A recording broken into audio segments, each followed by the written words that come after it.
The email came in at 7:43 on a Tuesday morning, just as sunlight was spilling through my kitchen window.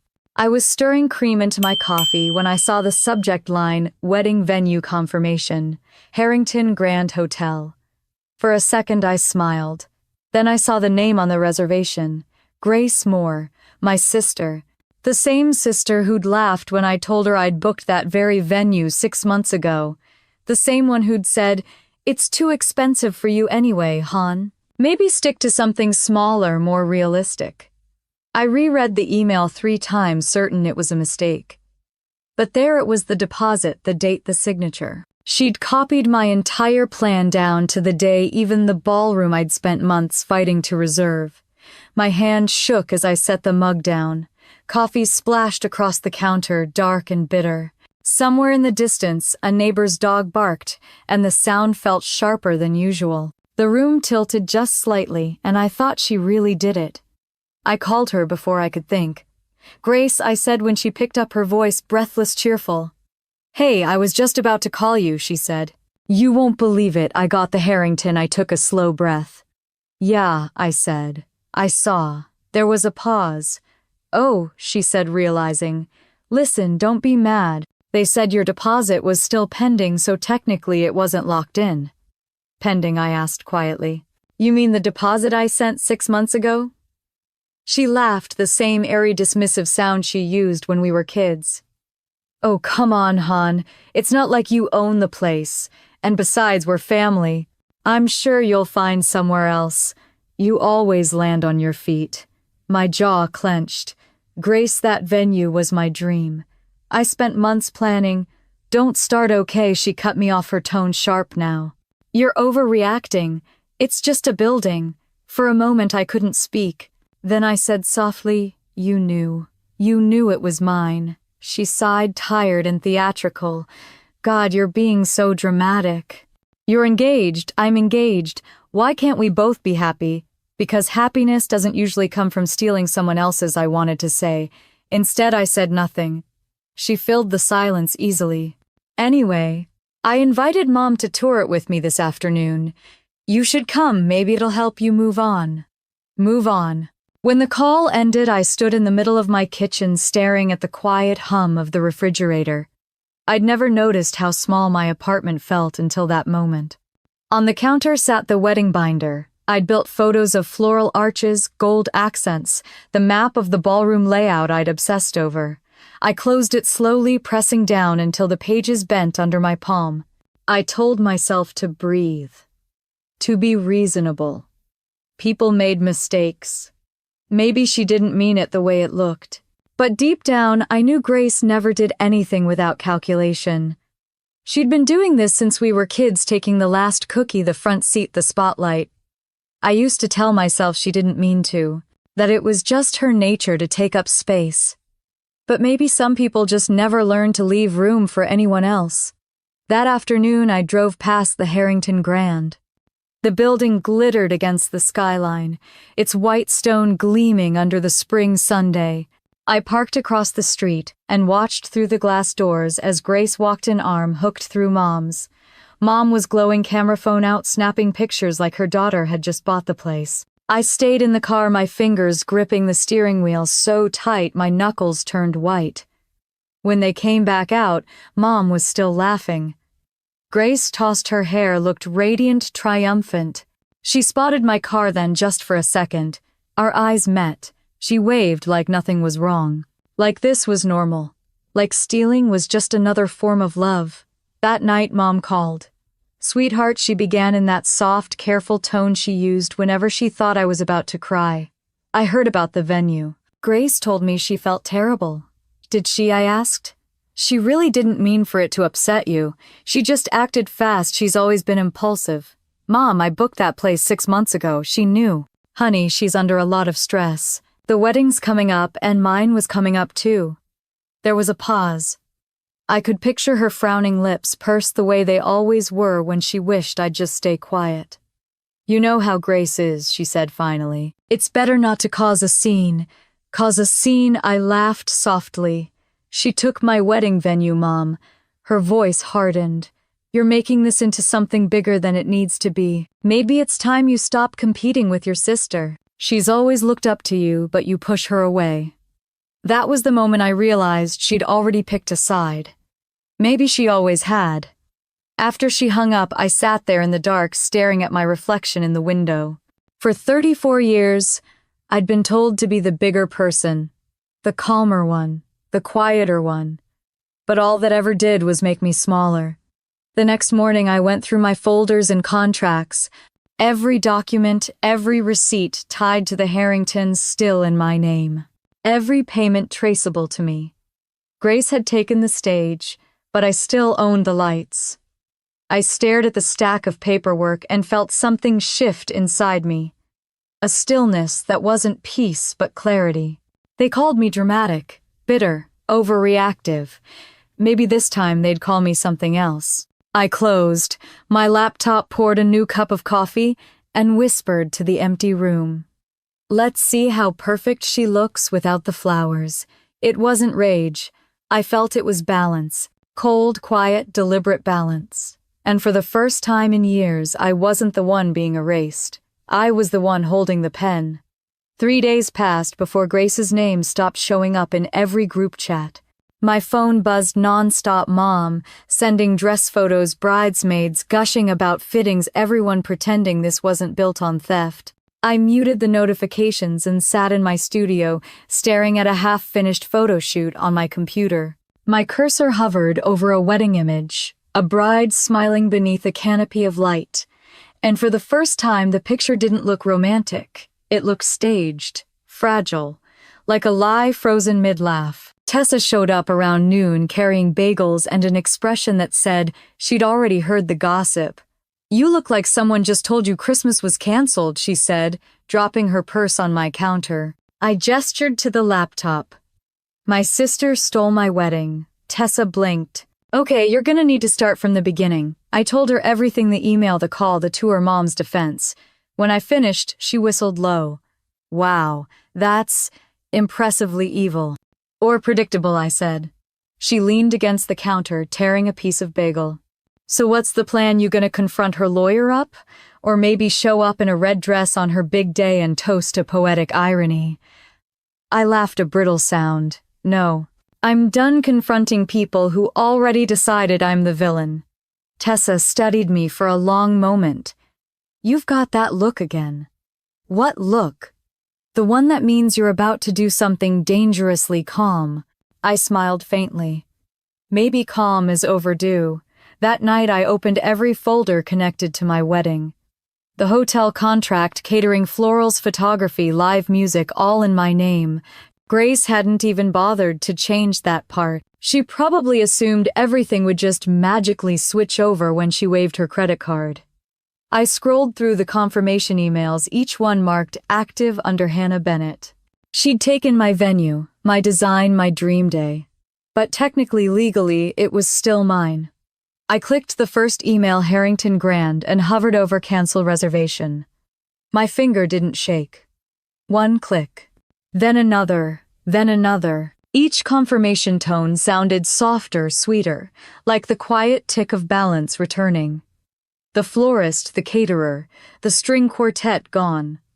Refund request processed to my account. When I finished, I leaned back and stared at the screen. My reflection looked unfamiliar, colder, maybe steadier, definitely. I whispered, let her have her big day. The next morning, Mom called. I wanted to talk about Grace's registry, she began cheerfully. Do you think silver or gold serving sets are more timeless? I almost laughed. You're really calling me about gifts.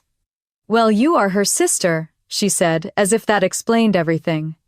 Right, the sister she stole from. Her tone turned sharp. Hannah, don't start that again. You know she didn't mean it maliciously. She copied my wedding down to the date, Mom. Honestly, sweetheart, you're overreacting. You always have such a flair for drama. The words stung more than I wanted to admit. I said quietly, you taught me that silence keeps the peace. It just doesn't keep the self.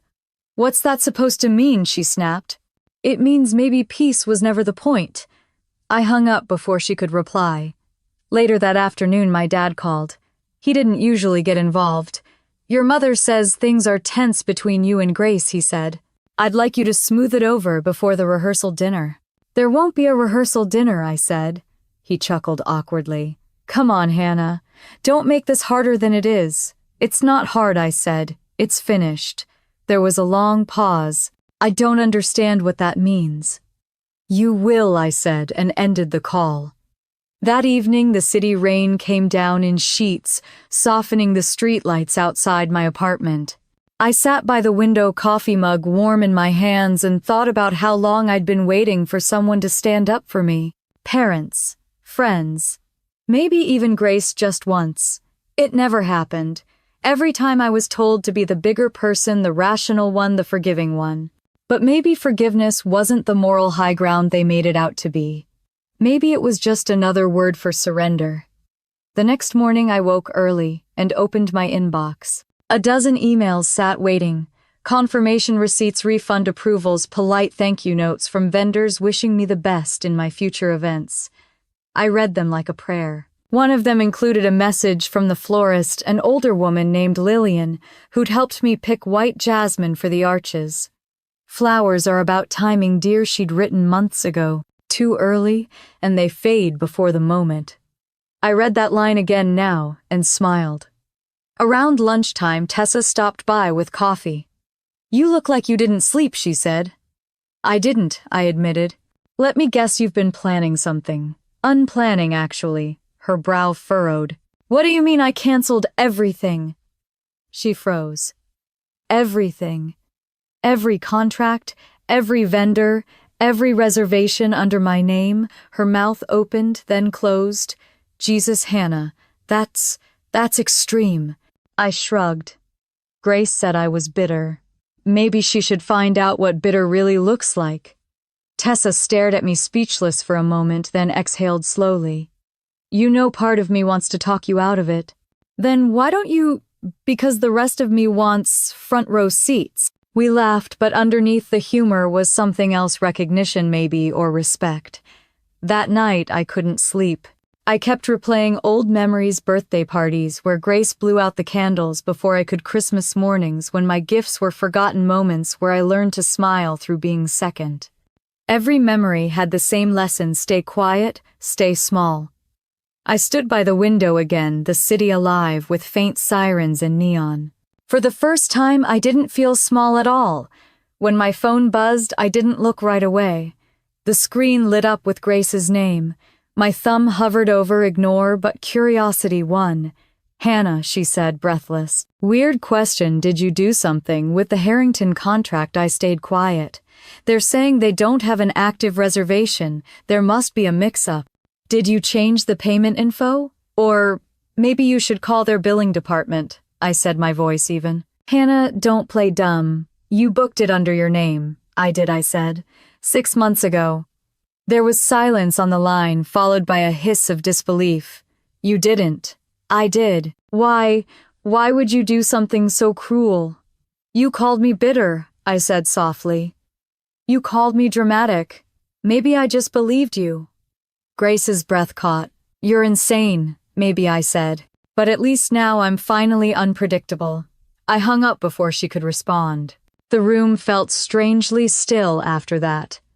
No guilt, no thrill.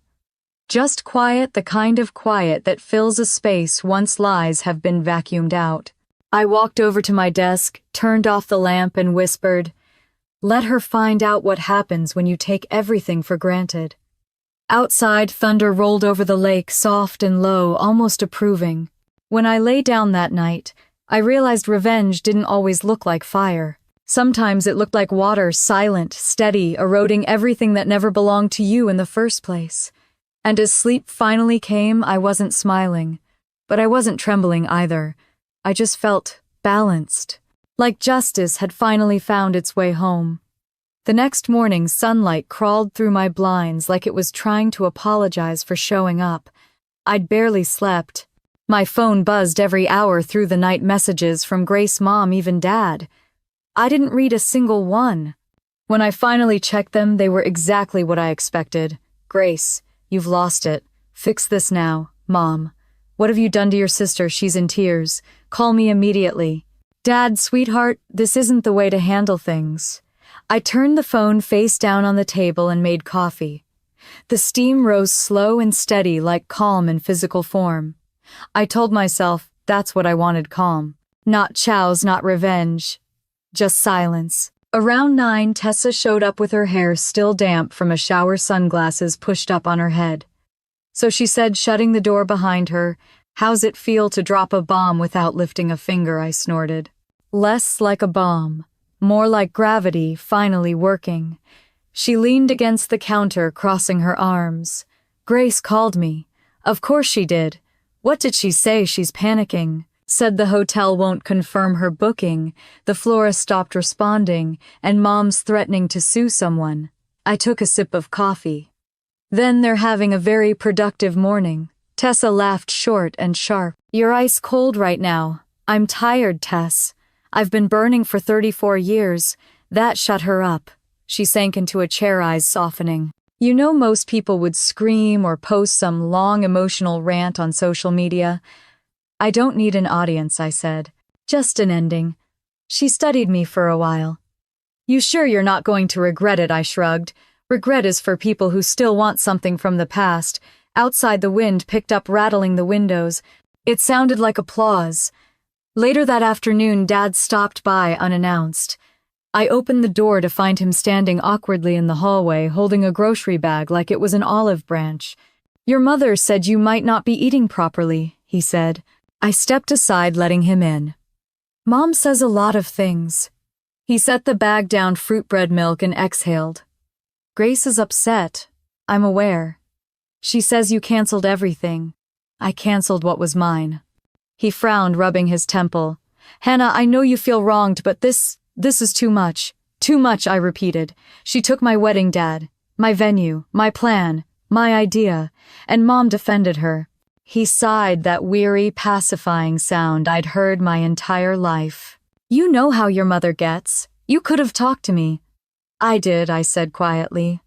You didn't listen. He looked down like he always did when faced with something uncomfortable. You've always been the strong one. We thought you could handle things better than Grace. That's not strength, I said. That's neglect with a prettier word. He didn't answer. I watched him realize how long he'd let this family revolve around keeping Mom calm and Grace adored. His silence was the closest thing to confession I was ever going to get. He finally murmured, "You're still my daughter, and I hate seeing you like this." I'm fine, I said. For the first time, I'm fine. He nodded slowly, uncertain. Then he left without another word. When the door closed, I leaned my forehead against it and exhaled. The apartment was quiet again. I could almost hear my heartbeat in the stillness. That evening, I drove to the lakefront just to think. The sky was overcast, waves tapping the pier in soft rhythm. I sat on the bench, phone in my lap, scrolling through old photos, me and Grace at age 10, holding sparklers on the 4th of July. Mom standing behind us, hands on Grace's shoulders, not mine. Even then, I was half a step to the side, half out of frame. I remembered the first time Grace stole something that mattered. I was 8, and I'd spent weeks painting a picture for an art contest. Mom hung Grace's piano recital certificate on the fridge instead. My ribbon went in a drawer. Grace won attention. I won quiet. And quiet became my prison. Now I finally understood that silence could be a weapon too. My phone buzzed. This time it was an unknown number.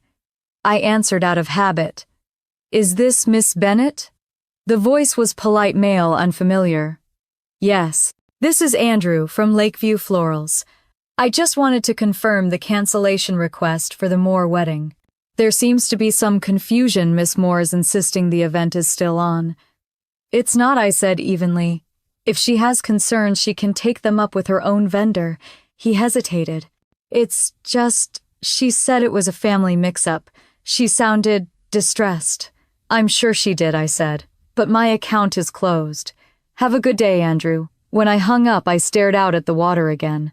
My reflection shimmered faintly in the gray surface.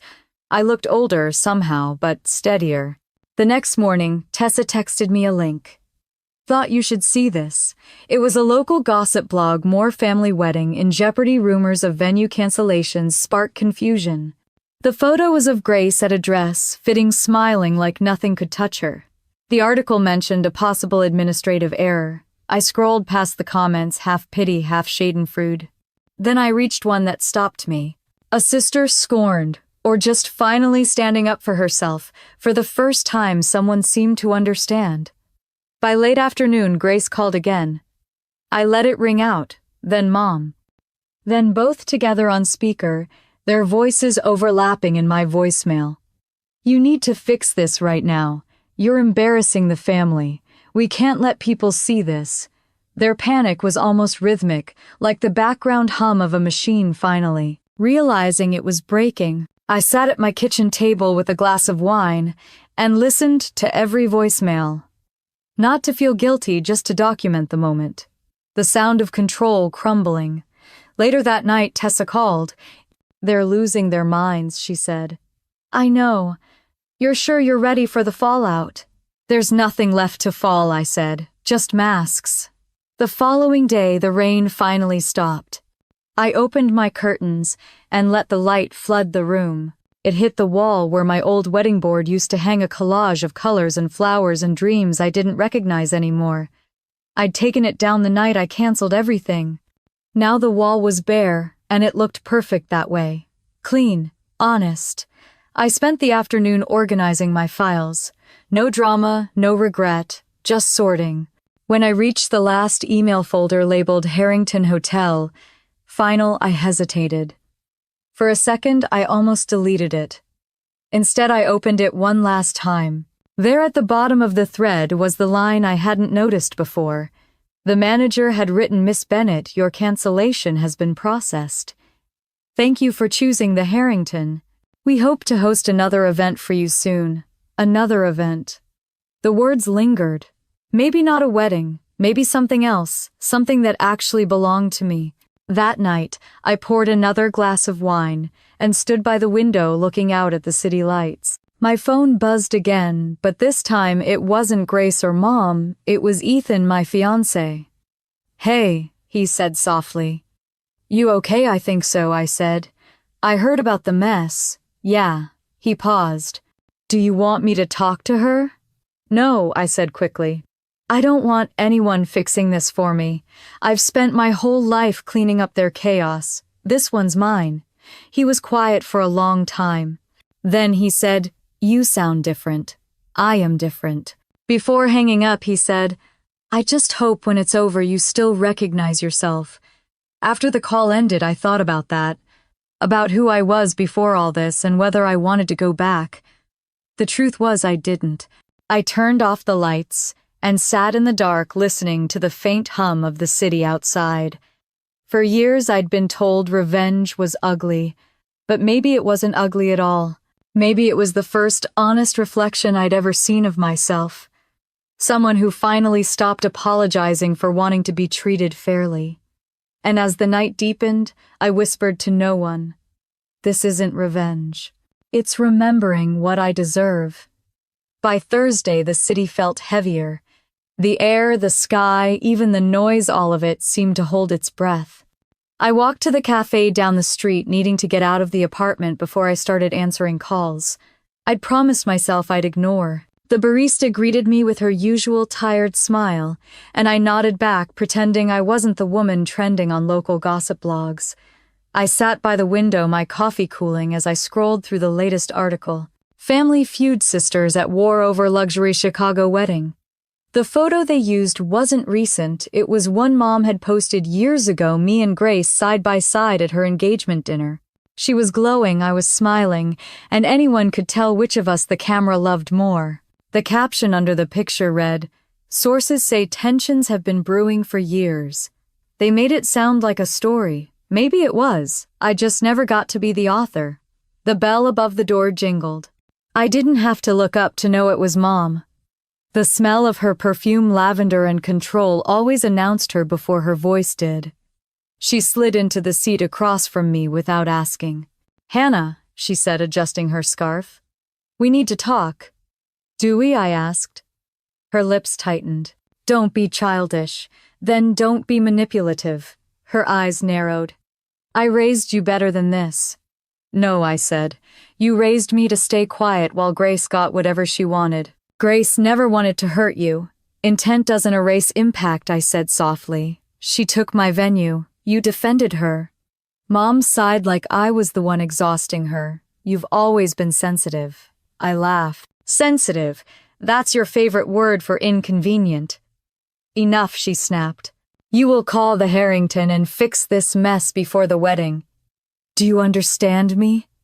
No, I said simply. Her face flushed with shock. You're going to let your sister be humiliated. She humiliated herself the moment she thought she could steal something from me and get away with it. Mom leaned in, her voice low.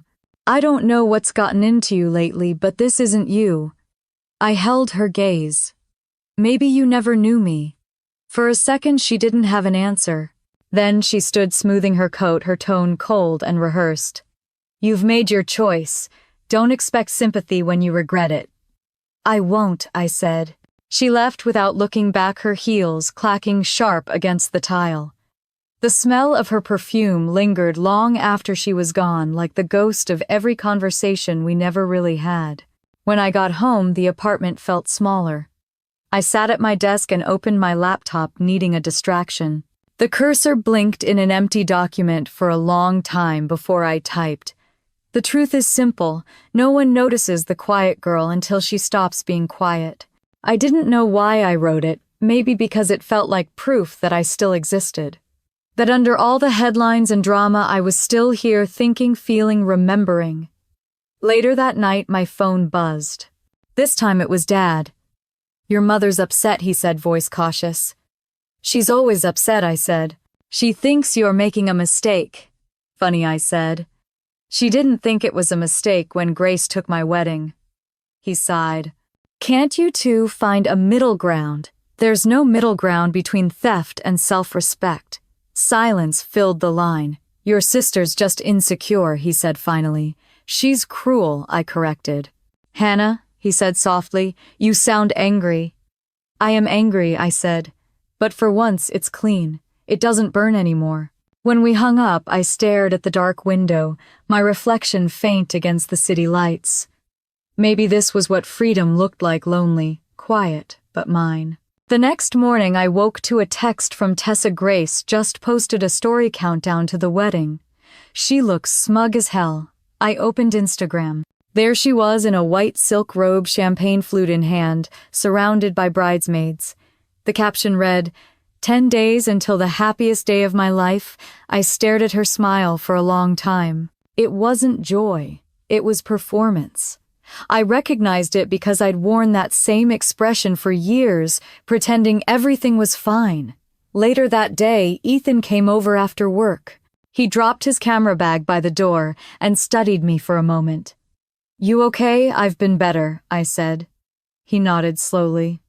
Your mom called me. I turned sharply.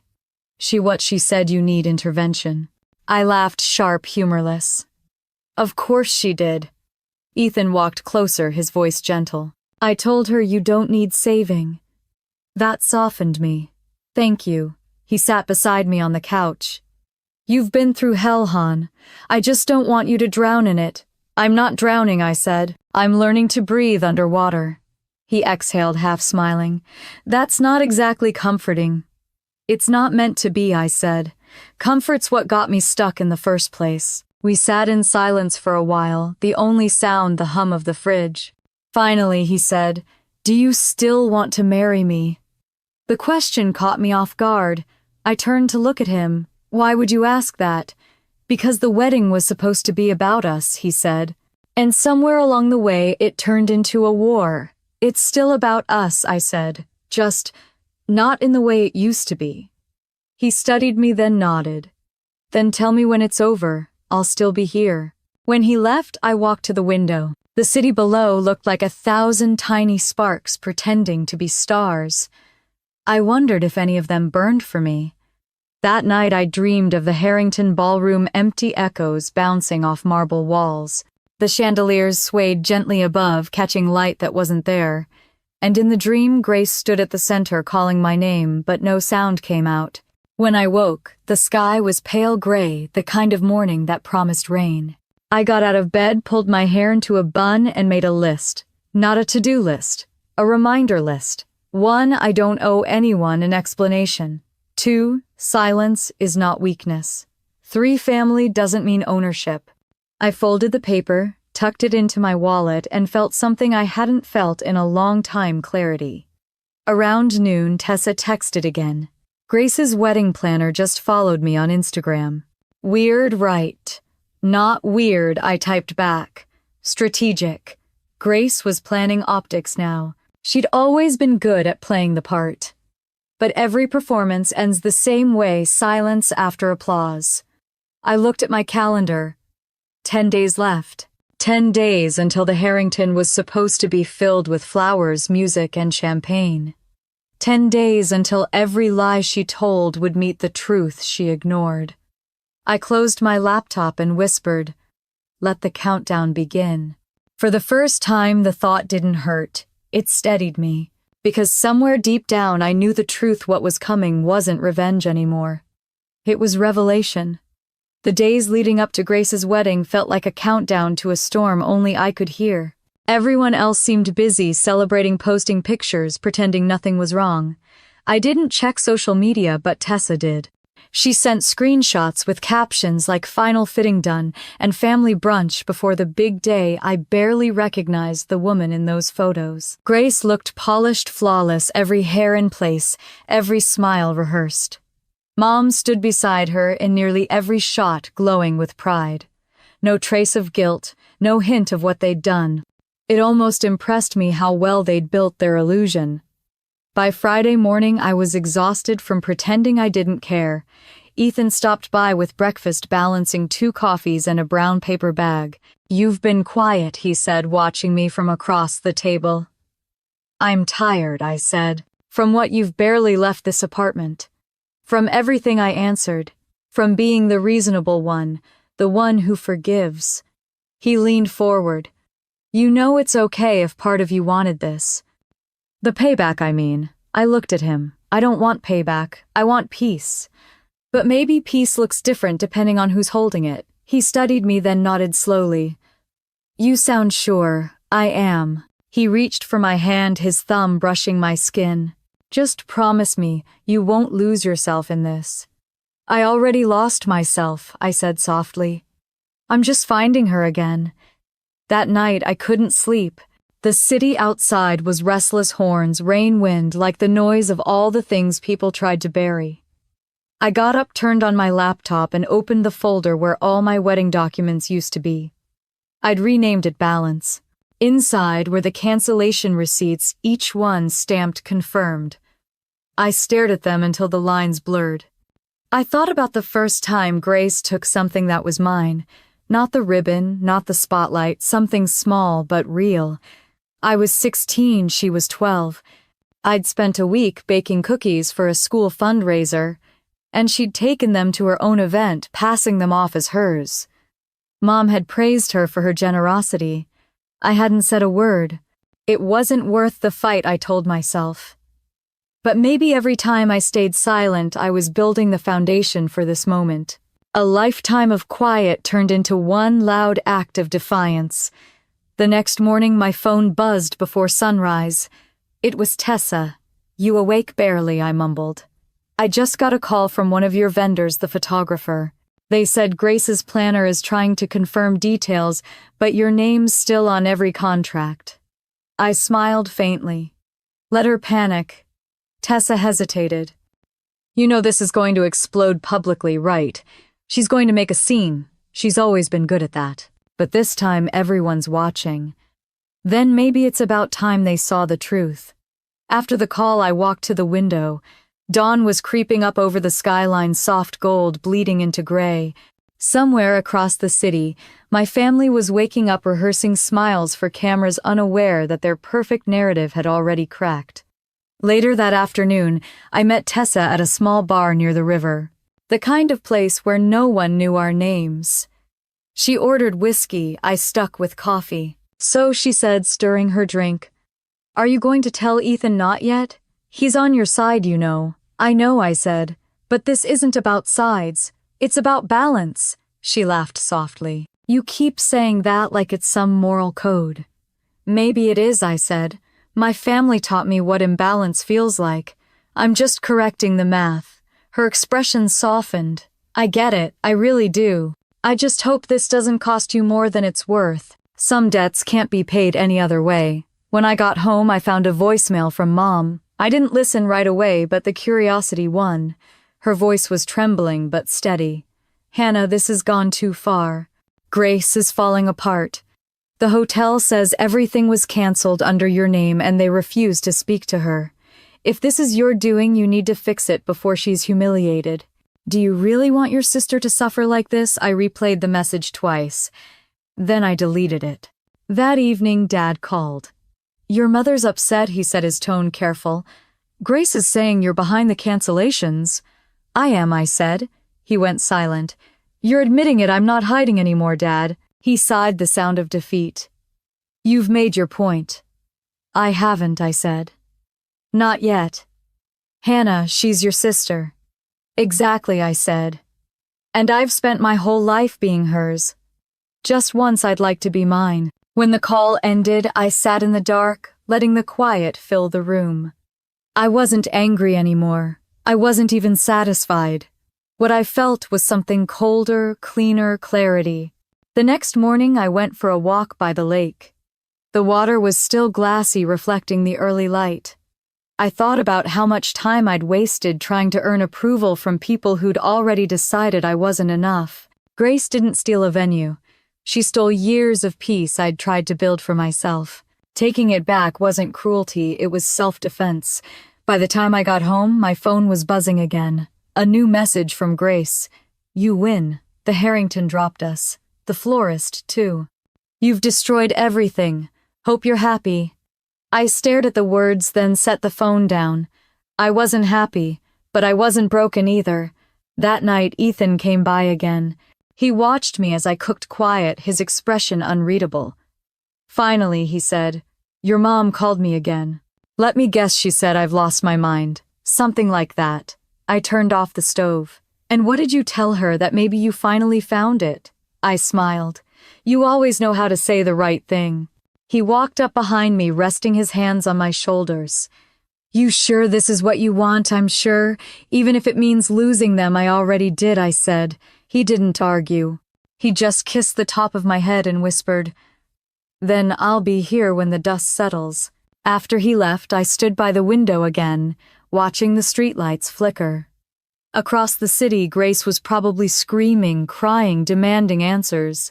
Mom was probably calling everyone she knew, spinning the story to make me the villain. It didn't matter. For once, the narrative wasn't theirs to control. I opened my laptop one more time and checked the final confirmations. Every cancellation complete.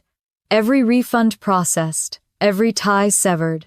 And as the clock struck midnight, I whispered to the empty room, Let them call me bitter. At least bitterness doesn't fake sweetness. Somewhere in the distance, thunder rolled a soft promise that the storm had only just begun. 2 days after I canceled the last contract, the world outside looked exactly the same. The sky over Chicago was pale and quiet. The air smelled faintly of rain, and people hurried down the streets with their coffees, completely unaware that somewhere in the city, a wedding was slowly falling apart. That was the beauty of revenge. It didn't have to be loud. It could live in silence, tucked neatly between emails and refund receipts. No explosions, no yelling, just balance quietly restored. I sat at my kitchen table, sipping coffee that had gone cold, and scrolled through the folder marked completed. Everything was done. The Harrington Hotel reservation, the florist, the caterer, the band, all under my name, all canceled with polite professional signatures. My inbox was full of thank you for notifying us messages. If you didn't know better, you'd think I'd handled it with grace. Maybe I had. A knock at the door pulled me out of my thoughts. When I opened it, Tessa stood there holding 2 takeout cups. Her eyes scanned my face before she stepped inside. You look calm, she said. I am calm, which is terrifying. She handed me one of the coffees and sat down. So everything's officially done. Everything, Tessa exhaled. You realize what's about to happen, right? Grace is going to find out, I said. Yeah. And when she does, she's not just going to call. She's going to explode. I nodded. Let her. Tessa leaned forward, lowering her voice. I have to ask, why didn't you just warn her or tell her to back off? Because I did that my whole life, I said quietly. I gave warnings. I gave chances, and they called it weakness. She looked at me for a long moment, then said softly, You know power can get addictive. I smiled faintly. Addiction is when you crave something. I'm not craving this. I'm done starving. She didn't respond. She just sat there studying me like she was seeing a new version of me forming in front of her. When she left, I walked over to my desk and opened my camera case. Photography used to be how I survived. Seeing life through a lens made everything look small or manageable. But now, as I held the camera, I realized I hadn't taken a single picture since the day Grace stole my venue. I'd spent months capturing other people's love, their joy, their beginnings. And now I couldn't even look at the word wedding without thinking of her smile. That afternoon, my phone buzzed. It was an unknown number, Miss Bennett. This is the events manager from Harrington Grand. We're following up to confirm the cancellations you requested. Yes, I said, just to verify those cancellations affect the more weddings scheduled under your name. That's correct. Understood. Refund will be processed within 5 business days. Thank you. When I hung up, I felt something unfamiliar, peace maybe. Or the first shadow of it. A few hours later, I got another call. This time it was Dad. Hannah, he said carefully, your mother's been trying to reach you. I know. She's worried. She's angry, I corrected. She said there's been a misunderstanding with Grace's wedding contracts. Not a misunderstanding, I said. A correction, he sighed. You know how your mother gets. She just wants peace. Peace built on my silence isn't peace, I said. It's control. There was a long pause. You sound different, he said. I said and hung up. That evening, Ethan came by after work. He stood in the doorway holding a grocery bag. You eating tonight, Depends, I said. Does self-righteousness count as a meal? He smiled, placing the bag on the counter. You're still funny, so that's a good sign. We ate quietly for a while before he spoke again. You've really done it, haven't you? I have. And you're not? Conflicted, I set down my fork. Conflicted is what happens when you still want approval. I don't. He nodded slowly, his jaw tightening. I just don't want this to harden you. I looked at him. You can't harden what's already stone, Ethan. You can only reshape it. He reached across the table and took my hand. Then promise me you'll stop reshaping it before it cuts you. I didn't answer. Later that night, when he left, I poured a glass of wine and sat on the floor surrounded by photos from past shoots. Smiling brides, tearful fathers, dancing couples, all perfectly framed, perfectly lit. They looked so alive, and yet they felt so fake to me now. I found one photo that stopped me. 2 little girls in cotton dresses standing under a magnolia tree. One Grace was beaming sunlight catching her hair. I stood beside her, a step behind, half cropped out of the frame. Even as kids, we had our assigned places. I slid the photo back into the box and whispered, Not anymore. The next morning, I woke to a message from Tessa. Grace's florist called me. They're confused. She's freaking out. I smiled without meaning to. By noon, Grace had called 5 times. I didn't answer. The 6th time, I let it ring long enough to hear her voice on voicemail. Hannah, I don't know what's happening, but every vendor says their contracts are void. This isn't funny. You're ruining everything. Her voice cracked on the last word. For a moment, I almost felt sorry for her. Then I remembered the way she'd said, It's just a building, and the sympathy faded. That night, Tessa came by again. It's spreading, she said. Everyone in her bridal circle is talking about it. People think she's cursed. I laughed quietly. That's poetic. You don't feel bad, I feel awake. She sat down beside me. You know you've spent your whole life letting them tell you who you are. Now you're finally writing your own story. I just hope you end it right. I looked out the window where the city lights shimmered like distant stars. Maybe endings aren't what we think they are. Maybe they're just mirrors. Mirrors. Yeah, I said. They don't show you who you want to be. They show you who you've become. We sat in silence for a long time. The only sound was the faint hum of the fridge and the heartbeat in my ears. Before she left, Tessa turned at the door. You know this doesn't end with silence, right? I nodded.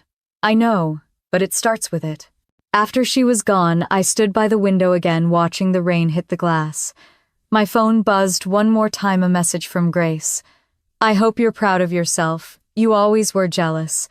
Well, congratulations. You finally got attention. I stared at the screen, then typed back. Attention was never what I wanted. I deleted it before hitting send. Instead, I whispered to the dark. What I wanted was the truth. And somewhere far away in the silence that followed, I swear I could almost hear it starting to echo back. The morning of Grace's wedding arrived, quietly wrapped in gray clouds and the kind of cold that seeps under your skin. I woke before dawn not because I wanted to, but because my body had been counting down to this moment like a clock I couldn't turn off. The city outside was hushed, as if it knew something was about to break. I brewed coffee, sat by the window, and watched the fog roll off the lake. It was strange after everything. I didn't feel giddy or vengeful. Just still, like the air before a storm. The mug warmed my hands, but my chest felt hollow. My phone lit up with notifications. Tessa had sent a string of texts. It's happening. They're at the Harrington. Grace looks frantic. Another message followed seconds later. The guests are already there. No one knows what's going on. I set the phone down, staring at the pale reflection of my face in the window. For years I'd been the invisible one, the quiet one. And now on the day she'd taken everything from me, she was the one surrounded by silence. It wasn't revenge that filled the air, it was symmetry. By 9 a.m., the first call came. Grace. I let it ring. The second time it was Mom, the third time Dad. The phone buzzed until it fell, still leaving behind a silence that felt almost sacred. I poured another cup of coffee and sat back down, scrolling through old photos on my laptop. My photography portfolio had always been full of light, sunlit faces, laughter, the illusion of forever.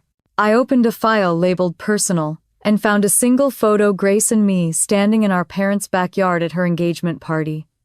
She was glowing, champagne flute in hand. I was holding the camera, out of focus, half hidden.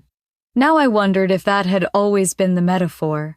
The next buzz on my phone wasn't a call, it was a video message from Tessa. My thumb hovered before I pressed play. The video opened to chaos. The Harrington ballroom empty of decorations. No flowers, no music, no catering.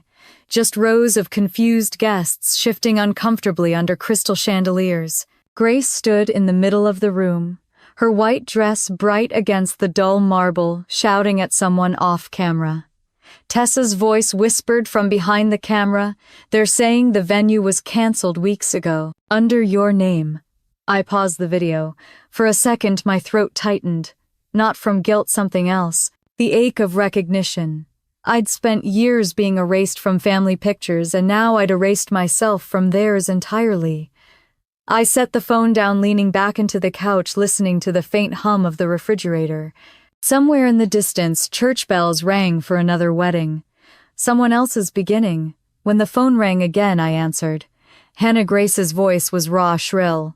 "What did you do?" I stayed quiet. "You canceled everything. The hotel, the food, the flowers, everything. Are you insane?" I took a slow breath. "You mean the venue you stole from me? You're unbelievable," she spat. "You're ruining my life. You ruined it yourself," I said calmly. "You just didn't notice until the cameras stopped rolling." There was silence on the line.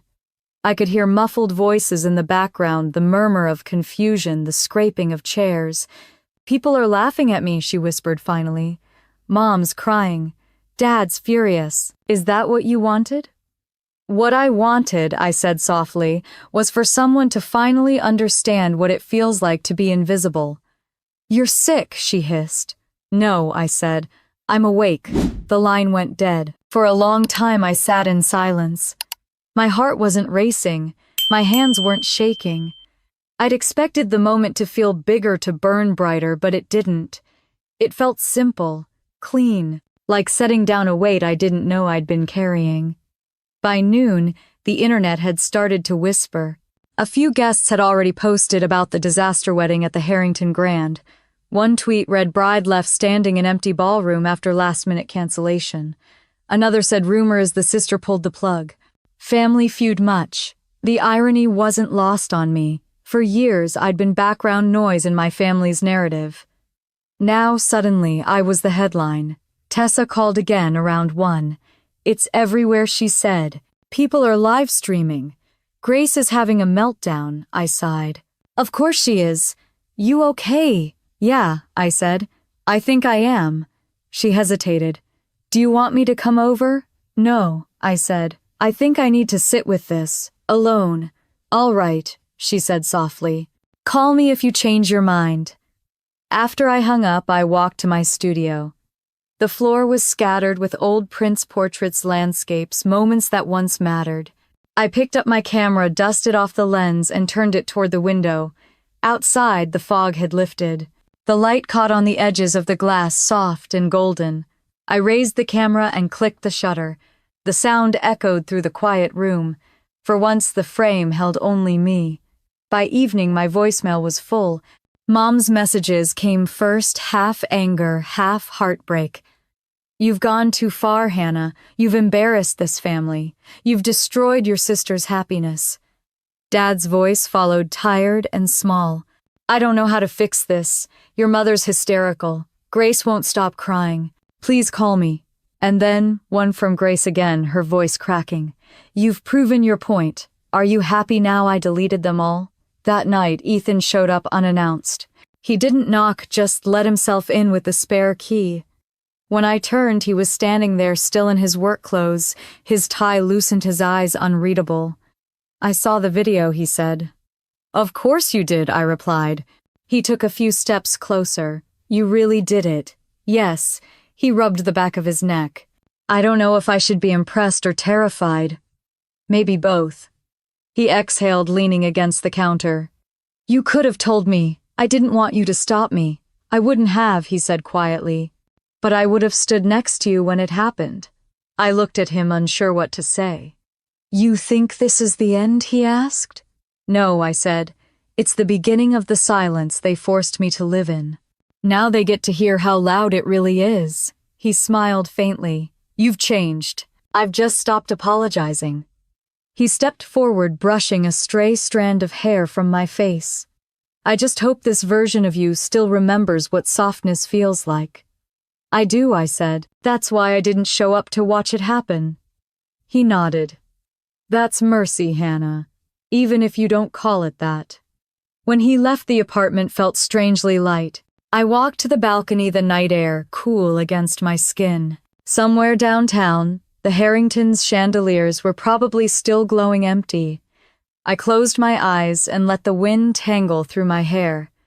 For the first time in years, no one was taking my light. I'd finally learned how to stand in it. The next morning, the world felt strangely quiet, as if it were holding its breath. I woke up late, sunlight spilling across the hardwood floors, the smell of rain still clinging to the air. My phone was vibrating against the nightstand, a rhythm that had become background noise by now. I didn't need to look to know who it was, Grace, Mom, or someone trying to fix what couldn't be undone. When I finally checked, there were 17 missed calls and over 100 unread messages. I scrolled through them slowly, like flipping through a stack of apologies that weren't really apologies. Mom's first text read, "What you did was cruel. You've shamed this family." Grace's said, "You've destroyed my life." Hannah, "Are you proud of yourself, Dad's?" was simple. "Call your mother, please." I put the phone face down and went to make coffee. The machine hissed, the aroma filling the kitchen, grounding me. outside the street was slick and glimmering, reflecting a morning that looked almost too clean for the chaos beneath it. I wrapped my hands around the mug and stared at the city. It was moving on as it always did. I didn't expect them to understand. They never did. By noon, my inbox was full of messages from people I barely knew. Old classmates, co-workers, distant cousins, all checking in, all pretending their curiosity was concern. I ignored them all except one. It was from Aunt Louise, my mother's older sister, the only person who'd ever quietly defended me as a kid. Her message was short. Sometimes truth takes destruction to make itself visible. Proud of you, sweetheart. I stared at the screen, my throat tightening. It wasn't validation I wanted, but the kindness still hit me like a wave. Later that afternoon, Tessa showed up at my apartment without knocking. She was holding a grocery bag and wearing the same sweatshirt she'd had on for 3 days. You need to eat something that's not caffeine and spite, she said, setting the bag on the counter. I smiled faintly. How bad is it out there? She sighed, pulling out takeout containers. Your sister's meltdown is trending. Someone leaked a video from the hotel, her screaming at the event coordinator. It's already been memed. I blinked. Memed, yeah, she said. There's one where someone put text over it. When karma RSVPs. It's awful and kind of genius. I groaned, pressing my palms to my face. God, that's not what I wanted. I know, she said softly. But that's what happens when private pain goes public. You can't control how people digest it. I didn't mean for it to go viral. I know, she said again. But people love poetic justice, especially when it wears a wedding dress. We ate in silence for a while. The food was warm, grounding, but my stomach still twisted with unease. Finally, Tessa said, "You okay?" I looked at her. "Do you want the real answer or the polite one?" "The real one." "I don't know," I admitted. "Part of me feels lighter, like I've finally stopped playing the role they wrote for me. But another part of me keeps waiting for the crash." She nodded slowly. "That's normal. After you burn the bridge, it takes a minute to realize you never wanted to cross it again anyway." Her words settled somewhere deep, quiet, and true. When she left, the apartment felt heavy again. I opened my laptop and clicked through news articles out of morbid curiosity. The headlines blurred together: bride left at empty venue, family feud ends in chaos, when sisterhood turns to sabotage. Every story had its own version of me. Some painted me as vengeful, others as heartbroken. None of them were right, but I didn't bother correcting them. Truth didn't need a press release. It just needed to exist. That evening, Ethan came over. He didn't say much at first, just sat with me on the couch, watching the soft flicker of the television. "You've been quiet," he said finally. "I'm tired of words." He studied me. "You don't look satisfied." "I'm not," I said honestly. "I thought I would be, but..." I trailed off. But I thought making them feel what I felt would fix something. It didn't. It just shifted the silence to their side of the table. He nodded. "Revenge rarely heals. It just stops the bleeding long enough for you to see the scar." "I didn't do it for revenge," I said quietly. He tilted his head. "Then what for?" "For truth," I said. For once I wanted them to see the cost of pretending everything was fine. He leaned back. "Then maybe that's enough." I looked at him unsure. "You really think so?" He shrugged. "Sometimes peace doesn't feel good at first. It just feels unfamiliar." We sat in silence for a while. The city lights bled through the blinds, painting his face in soft gold. I wanted to believe him. Before he left, he kissed my forehead. "You know," he said, "what you did took courage. Not the kind people cheer for, but the kind that changes you." After he was gone, I stood by the window again, the city pulsing quietly below. I could almost picture Grace somewhere across town, surrounded by the ruins of her perfect day. I didn't take pleasure in it, but I also didn't ache anymore. Around midnight, my phone buzzed again. It was a message from Grace. "You've made your point. Congratulations. You've humiliated me in front of everyone I know. I hope that feels like justice." I stared at the message for a long time before typing back. Justice would have been being treated like family. What happened today was mercy. I hit send before I could change my mind. The response came minutes later. "You're sick, Hannah. You always were." I didn't reply. Instead, I turned off the lights and walked to my bedroom. The moonlight spilled across the sheets like silver thread. I lay there listening to the hum of traffic, the pulse of a city that didn't care who was right or wrong. For the first time in months, I slept without dreaming. When I woke the next morning, the air felt lighter. The storm had passed, but the ground it left behind was clean raw but clean. I brewed coffee, stepped onto the balcony, and looked out over the skyline. Somewhere, my family was probably still trying to rewrite the story, but I wasn't part of their script anymore. I took a slow sip and whispered into the quiet. This is what freedom feels like. And for the first time, the silence didn't scare me. It felt like home. 3 days after the wedding disaster, the world had already moved on, but my family hadn't. The headlines had faded, the memes had been replaced by new ones, but the silence between us had turned to stone. Every day I expected another explosion, another attempt to pull me back into the wreckage. Instead, what came was quieter, sharper. It started with a letter. When I opened the mailbox that morning, it was their white envelope, no return address, my name written in my mother's careful cursive. I stood on the porch for a long moment before taking it inside. My hands shook as I tore it open. "Hannah, you've embarrassed this family beyond words. Grace may never recover from what you've done. Your father and I are humiliated. We raised you better than this. You've proven that spite will always win over love in your heart. I don't know if I'll ever be able to forgive you. Maybe one day you'll understand the pain you've caused. Until then, please do not contact us." It wasn't signed Love Mom, just her name, Margaret. I sat at the kitchen table staring at it, the edges curling slightly from my grip. I read it twice, then folded it back into the envelope, not out of care, but out of habit. I placed it in the drawer where I kept unpaid bills and broken pens. Somewhere it belonged with things that took from me and never gave back. That afternoon, Tessa stopped by. The minute she saw my face, she asked, "What happened?" I handed her the letter. She read it quickly, her jaw tightening with every line. "Wow," she said softly. "That woman really knows how to weaponize guilt." I laughed, but it came out hollow. She's always been fluent in it.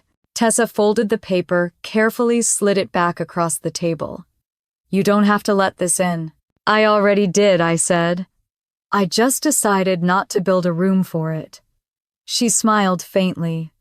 "That's progress." Later, when she left, the quiet returned. I turned on the radio just to drown it out, but even music couldn't fill the space where their voices used to live. I thought about my father, how he used to call every Sunday like clockwork. I wondered if he was still defending me in private, or if he'd already chosen her side again. Maybe silence was easier for him too. That night, as rain began to fall, I sat on the floor of my studio surrounded by photographs I hadn't touched in months. Faces of strangers captured smiles, moments frozen in light. They all looked so alive, so sure of themselves. I envied them, their stillness, their certainty. I picked up one image of a bride laughing with her father under a string of lanterns. I used to think pictures like that were about joy. Now I knew they were about illusion. I pulled out my camera and set it on the tripod. The lens stared back at me, black and unblinking. I hit the timer and sat in front of it, no makeup, no pretense, just the exhaustion of a woman who had run out of apologies. When the shutter clicked, the sound startled me. It echoed through the room like a truth finally spoken. The photo that came out wasn't pretty. It was raw eyes, red lips, pressed into something between defiance and relief.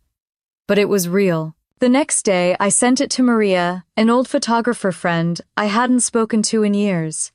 "I don't know why I'm sending you this," I wrote, "but I think I finally captured something honest." She replied within an hour. "It's haunting," she said. "You should show it. People need to see what truth looks like." Her words lingered in my mind long after I closed the email. For the first time, I thought about creating something for myself. Not clients, not family, not forgiveness. Just me. By afternoon, I found myself sketching ideas in a notebook. A photography series not about weddings or perfection, but about reclamation, about what happens when you stop trying to belong. The title came easily uninvited. The more I wrote, the clearer it became. This wasn't about revenge anymore, it was about rebirth. I spent the next few days gathering old prints, taking new shots, wandering around the city, with my camera slung over my shoulder. The streets looked different now, like the world had shifted focus. Every cracked sidewalk, every rusted gate, every stranger's tired eyes felt like part of the same story mine. When I showed the first few images to Ethan, he studied them quietly before saying, "You finally stopped hiding behind the lens. I guess I ran out of things to hide from." He smiled. "They're powerful, Hannah. You should do a show." "I'm not ready for that. You were ready the second you took these." His confidence unnerved me, but it also lit something small and steady inside me. That night, I drafted an email to a small downtown gallery I'd worked with years ago. I attached the photos and typed a short message. "These images are about silence, the kind that follows cruelty. Let me know if they speak to you." 2 days later, the curator responded, "They don't just speak, they roar. When can you come in?" When I read it, my hands trembled. For years, my mother had told me to stay quiet, to be gracious, to never take up too much space. And now someone wanted to give me a wall space that was entirely mine. The night before the meeting, I couldn't sleep. The air buzzed with the same nervous energy I used to feel before photographing weddings. Except this time it wasn't about capturing someone else's joy. It was about claiming my own. Around midnight, my phone buzzed. A new message. "Grace, I saw the articles about your art project. Congratulations on turning humiliation into a hobby. You really can't stop making things about yourself, can you?" I read it twice, then deleted it. I didn't need to fight her anymore. She was still living in the fire I'd already walked out of. The next morning, I stood in front of the gallery's white walls, my photos laid out across the table. The curator, a woman in her 40s with kind eyes and silver hair, looked at me and said, "You know what I love most about these? They're unapologetic." I smiled. I spent 30 years learning how to apologize. I think I've retired. She laughed softly. "Good. Then let's give this story a stage."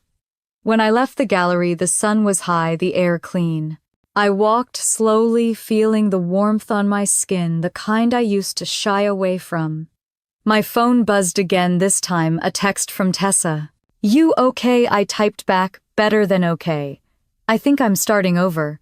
For a long moment, I just stood there at the corner of Madison and State, the noise of the city swelling around me. I felt small but not invisible. Somewhere my mother was probably rewriting the family narrative, turning me into the villain again. Somewhere Grace was still nursing her wounds, waiting for me to beg for forgiveness that would never come. But that wasn't my story anymore. I crossed the street, the sun catching the metal of my camera strap. Every step felt like a line drawn further from who I used to be. For the first time, I wasn't walking away. I was walking towards something.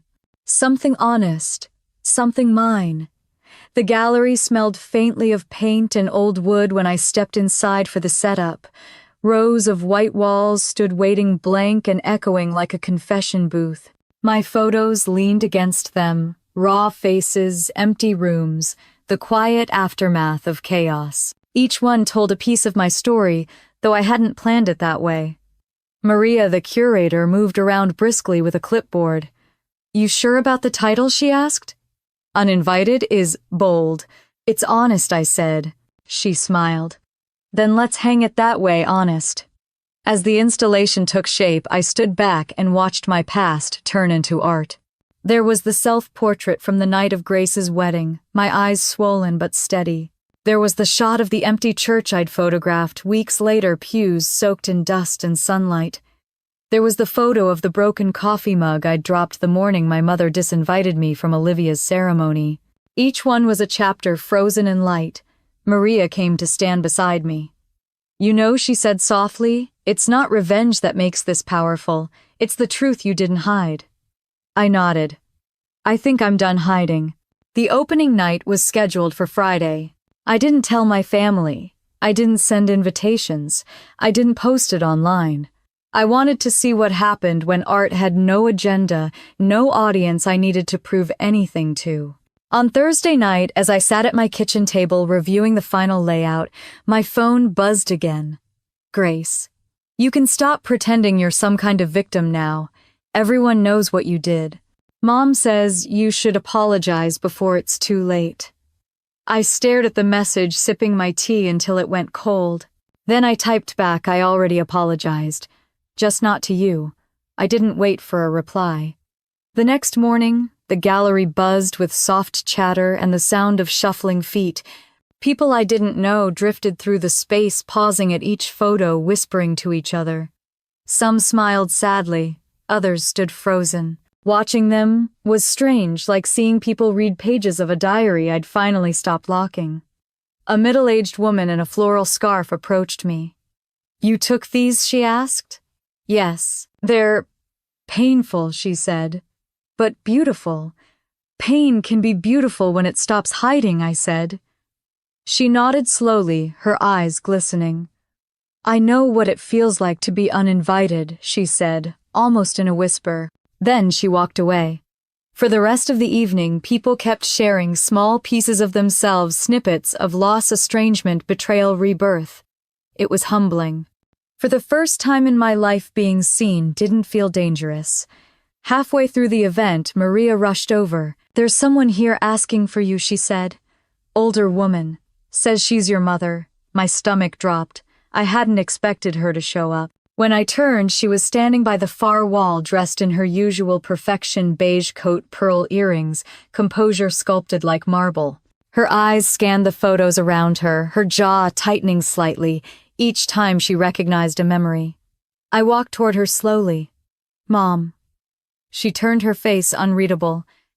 "So it's true," she said. "You turned our family into a spectacle." "It's not about you," I said evenly. "It's about what you taught me to hide." She looked around the room, voice low but sharp. "Do you have any idea how humiliating this is? People are talking." "They've always talked," I said. I just stopped trying to please them. Her eyes flickered.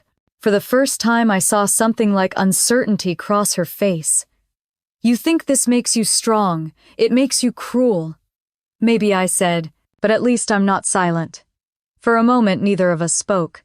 Then she glanced at a photo hanging behind me, the one of me sitting alone on the floor, eyes red, camera beside me. "You look small," she said quietly. I said, "because I was still trying to fit into a picture you approved of." She opened her mouth, but no words came. Instead, she looked away. "Grace doesn't deserve what you did." "She deserved honesty," I said. And so did I. Her eyes met mine again, cold, calculating, but this time, there was something else there too. A fracture. A flicker of something that looked like fear or maybe regret. Before she could speak again, a voice called from the other side of the room. "Hannah, can we get a photo with you by your piece?" I turned. It was Maria, smiling, holding her camera.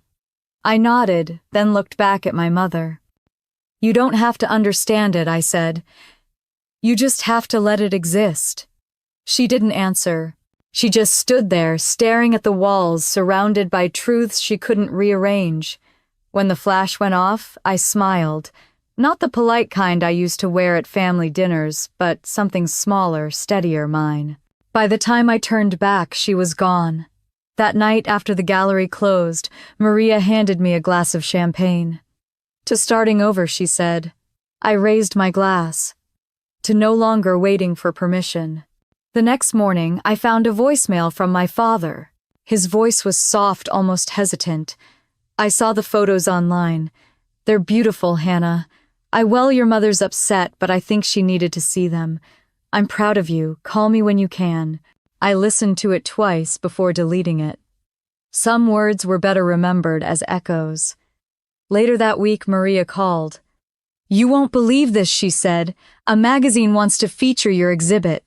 They said it captures modern family dynamics, raw, vulnerable, unapologetic." I laughed softly. "Of course they did." "It's big, Hannah," she said. "This could change your career." I looked around my studio. The walls were bare again, but the light pouring through the window felt different now, warmer, wider. "I'm not sure I want to chase careers anymore," I said. "I just want to keep telling the truth." "Then keep doing it," she said. "The world's listening now." When the call ended, I walked over to my camera, running my fingers along the cool metal. Outside, the street buzzed with life cars, laughter, the distant hum of music. I lifted the camera and pointed it at the window. For a moment, my reflection stared back at me. "You're not uninvited anymore," I whispered. "You just stopped asking to be included." The shutter clicked. Somewhere in the background, my phone buzzed again, probably another headline, another message from someone who'd decided to interpret my story for me. But I didn't check it. The light was perfect, and for once, that was all I needed. The article hit the internet on a Tuesday morning. I hadn't even known it was coming out yet, but the subject line of Maria's email gave it away. "You're on the front page." I clicked the link, and there it was, my name, in bold letters across a glossy art magazine, followed by a headline that made me laugh and flinch all at once. "The photographer who turned betrayal into art." The piece was surprisingly kind. It talked about Uninvited as a study of truth and silence, about the courage it takes to expose the ugly parts of family love. But even as I read the words, my stomach tightened. Because if there's one thing I'd learned, it's that praise travels slower than outrage, but it still finds its way to the people you wish it wouldn't. By noon, my mother had left a voicemail. "You've humiliated us again," she said, her tone cold, measured, the same voice she used when speaking to strangers. "Now the world knows our private affairs." "How could you?" I didn't respond. I just stared at the screen until her voice faded into static. Then came Grace's text. "You really built a career off destroying me. Congrats." I typed back, "You built your image off erasing me. We're even." Then I deleted it before sending. I wasn't doing this dance anymore. Instead, I poured myself coffee, opened my curtains, and looked out at the lake. The morning light shimmered across the water, pale and gentle, and for a second I felt untouchable. Around noon, Ethan came over carrying lunch from a deli downtown. He placed the bag on the counter and said, "You've been trending on art blogs for 3 hours." I raised an eyebrow. "That's oddly specific." He grinned. "Maria called me. She said you're officially a name." I snorted. "A name. I've been one my whole life. It's just that now people are finally spelling it right." He leaned against the counter, his expression soft. "How do you feel exposed?" I admitted. "But not afraid." "Good," he said. "Because this," he gestured toward the laptop still open on the article, "isn't scandal anymore. It's survival turned into art. That's power." I looked at him and smiled faintly. "You always know how to translate my chaos into poetry." He shrugged. "Someone has to keep up with you." After lunch, he helped me sort through prints for a second exhibition Maria wanted to curate in New York. As he flipped through each photo, he paused at one, the self-portrait I'd taken after Grace's wedding. "This one," he said. "It's the heart of it all, isn't it?" I nodded. "It's where everything stopped pretending." He turned it over, and on the back I had scribbled something months ago without thinking. "Truth doesn't need permission to exist." He read it out loud and smiled. "You should put that on the wall next time." That night, I received an email from an unknown address. The subject line read, "Your sister isn't doing well." For a long moment, I didn't open it. I didn't want to know. But curiosity won. It was from Dad. His tone was gentle, the way it always was when he wanted to cushion Mom's chaos. "Grace has been staying with us. She's not sleeping, not eating much. I think she feels lost. She won't say it, but I know she's been reading the things written about you. Maybe you should call her." I read the message twice, then closed the laptop. No, not yet. The next day, I went to the gallery early. Maria was there crouched over a new set of frames. "You're glowing," she said when she saw me. "I didn't sleep," I said. "Does that count as glowing?" She laughed. "If exhaustion looks like peace, then yes." We walked through the exhibit together. Each photo hung like a scar that had finally closed. She stopped at one image, an empty chair bathed in sunlight. "This one," she said softly. "It feels like forgiveness." I didn't answer. After the gallery closed, I went home, poured a glass of wine, and stared at my phone. Grace's contact sat there untouched. My thumb hovered over it for a long time. Finally, I called. It rang 6 times before she answered. Her voice was tired, brittle. "I knew you'd call. I wasn't going to," I said. "But Dad emailed me." She scoffed softly. "Of course he did. Always the messenger." There was a pause. I could hear faint music in the background, the kind you play when you don't want to sit in silence. I saw the article she said finally. "They made you sound like some kind of saint. The brave artist who found redemption through pain." I didn't write it. "But you lived it," she snapped. "And I'm the villain in your story now." I took a deep breath. "You made yourself the villain when you took my venue and called me bitter. You could have just said no. You didn't have to destroy everything." "I did say no," I said quietly. "You just never listened." There was another long silence. I almost hung up, but then she said something I didn't expect. "I don't hate you," she whispered. "I just don't know how to forgive you." I closed my eyes, letting the words sink in. "You don't have to," I said. "Just stop pretending I don't exist." The line went quiet again. Then she said, "Mom's sick of talking about it. Dad's trying to pretend we're all fine. And me, I can't go anywhere without people asking about you. I didn't want fame, Grace." "Maybe not," she said, her voice cracking, "but you got it anyway." I didn't know what to say. The space between us felt too wide, too heavy. So I said the only thing that felt true.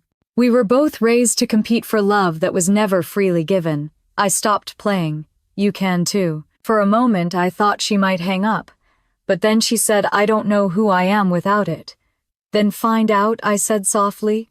"You might like her." When the call ended, I sat there for a long time, staring at the city lights flickering through my window. For the first time, I didn't feel angry at her. Just sad for both of us. The next morning, I opened my inbox to find another message from my father. "Thank you for calling her," she cried after. "I think she needed it. We all did." Attached was a photo of Grace sitting on the porch at their house, her head tilted toward the light. It was blurry, unposed. For a moment I saw what I'd always tried to capture in my work, truth quiet and unguarded.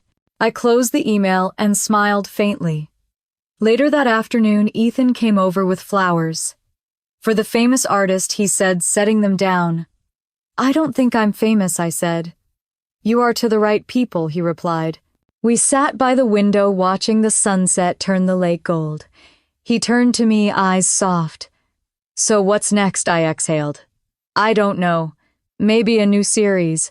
Something about rebirth." He nodded. "Call it Light again. It suits you." I laughed quietly. "You're terrible at naming things," maybe he said. "But I'm good at recognizing when someone's finally free." As the last of the sunlight slipped behind the skyline, I realized he was right. Freedom didn't arrive with fanfare or fireworks. It came quietly, in moments like this, a glass of wine, a soft laugh, the hum of peace settling into a space that had been empty for too long. I leaned my head on his shoulder, the city glowing beyond us. "Do you ever regret it?" he asked. "No," I said. "Regret belongs to the version of me who waited for permission." Outside the night deepened, but the air felt warm. And for the first time, I didn't think about what my family might be saying. I just sat there bathed in the golden echo of my own light. The day of my second exhibit felt nothing like the first. There were no nerves, no shaking hands, no restless heartbeats waiting for approval. Just calm. The kind that comes after you've already lost everything you were afraid to lose. The gallery was brighter this time, larger, with tall windows that caught the morning light. The walls were lined with new photographs, each one softer than the last. The series was called Light Again. Maria had insisted on the title.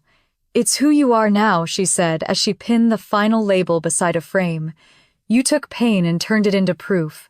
The opening crowd began to trickle in students, artists, critics, people who'd seen the article and wanted to meet the woman who turned betrayal into beauty.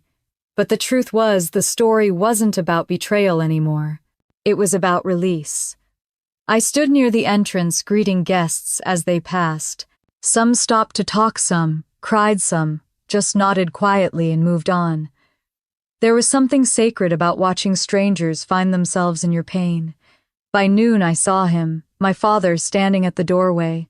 He looked older than I remembered, his shoulders slightly slumped, his eyes heavy.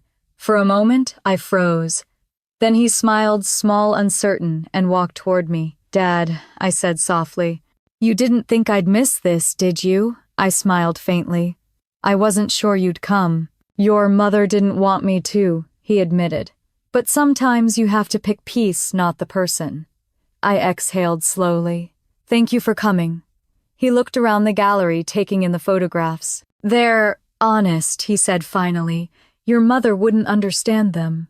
But I do." His voice broke slightly on the last word, and I saw something in his eyes I hadn't seen in years. Pride. We stood together in silence for a moment before he reached into his pocket and handed me a folded piece of paper. "She wanted me to give you this." I hesitated before taking it. "Another letter," he nodded. "This one's different." When he walked away, I sat on a nearby bench and unfolded it. The handwriting was shaky, uneven. "Hannah, I watched your interview. You looked calm. Maybe for the first time I saw you, instead of the version I made you be. I don't expect forgiveness. I only want you to know I see what I missed. You were never too much. I was just too afraid of being less." Mom, I read it twice, my vision blurring halfway through. The words weren't an apology, not exactly, but they were something close to recognition, and maybe that was enough. When I looked up, Ethan was standing across the room watching me. I wiped my eyes, smiled, and he walked over. "You okay?" "I think so," I said. "She finally saw me." He smiled softly. "Took her long enough." I laughed through the ache. "Yeah. But I guess light travels slow." That afternoon, the crowd grew thicker. Maria gave a short speech, her voice echoing through the room. "This exhibit," she said, "isn't just about healing. It's about reclaiming space. About the moment a woman stops editing herself to fit someone else's frame." People applauded, but I barely heard them. I was watching the sunlight move across the floor, golden and shifting like it was painting everything it touched. When the event ended, I stayed behind to help close up. The gallery emptied until it was just me and Maria. She looked at me with that knowing smile of hers. "You did it," she said. "I didn't fix everything I said." "No," she replied. "But you stopped breaking yourself to fix others. That's the real art." Outside, the sun was setting, casting long shadows across the city. Ethan and I walked down the street in comfortable silence, our hands brushing occasionally. "You know, it's crazy," he said. "The first time I saw you, you were photographing someone else's story. Now the world's photographing yours." I smiled. "Maybe that's what growing up is, realizing you were never just the observer." We stopped at a cafe near the lake, the same one where I'd spent countless mornings trying to disappear behind a mug of coffee. The waitress recognized me from the article and brought over 2 drinks on the house. "For the brave one," she said, winking. I laughed. "I'm not brave. I'm just done being quiet." Ethan leaned back, watching me with that steady gaze I'd come to depend on. "So what's next?" "I'm thinking of teaching," I said. "Workshops, maybe. Helping other photographers tell their stories, the ones they've been too afraid to frame." He nodded. "You'd be good at that." "I just want to remind people that truth doesn't always look perfect. Sometimes it looks like survival." He smiled. "That's your next headline." As we left the cafe, the sky had turned pink, fading to lavender over the water. I stopped to take a photo, my instinct returning like muscle memory. The light was soft, imperfect, human. I clicked the shutter. The image froze mid-breath, the lake, the fading sun, and the reflection of two figures standing close but unposed. When I looked at the screen, I smiled. "It's not perfect," I said. Ethan looked at the picture over my shoulder. "That's why it's beautiful." We walked home as the city lights began to flicker on one by one like small promises against the dark. That night, as I sat on my balcony, the letter from my mother still in my pocket, I thought about everything that had led here, the fights, the silence, the empty ballroom, the laughter I'd thought I'd never hear again. For the first time, none of it hurt. It just existed. I took out my camera again, pointed it at the horizon, and whispered, "Thank you." Not to them, but to the version of me who'd finally stopped waiting to be chosen. The shutter clicked. Weeks later, the Light Again exhibit was featured in Harper's Bazaar. The article described it as a visual symphony of self-acceptance. They called me the woman who redefined the art of reclamation. But the line that made me pause was the last one: "She no longer photographs light. She has become it." The night that issue came out, my sister sent a message. "I saw the photos. They're beautiful. Maybe someday you can teach me how to see things the way you do." I typed back, slowly smiling. "You already do. You just have to stop looking through Mom's lens. No drama, no closure speech, just honesty." As I set the phone down, I heard the waves from the lake brushing against the shore outside my window. The sound was soft and rhythmic, like breathing. I poured a glass of wine, stepped onto the balcony, and looked at the city below, alive, shimmering, unfiltered. I had once been the sister left out, the daughter silenced, the woman accused of being too much. Now I was the storyteller, the artist, the proof that light doesn't ask permission to exist. And as the night settled around me, I smiled and whispered to the quiet world below, "If you've ever been uninvited, remember you don't need a door to walk into your own story." Then I lifted my camera one last time and took the picture. Tell me in the comments where you're watching from and if you've ever had to fight for your own light. Because if you have, then you already know your glow was never theirs to dim.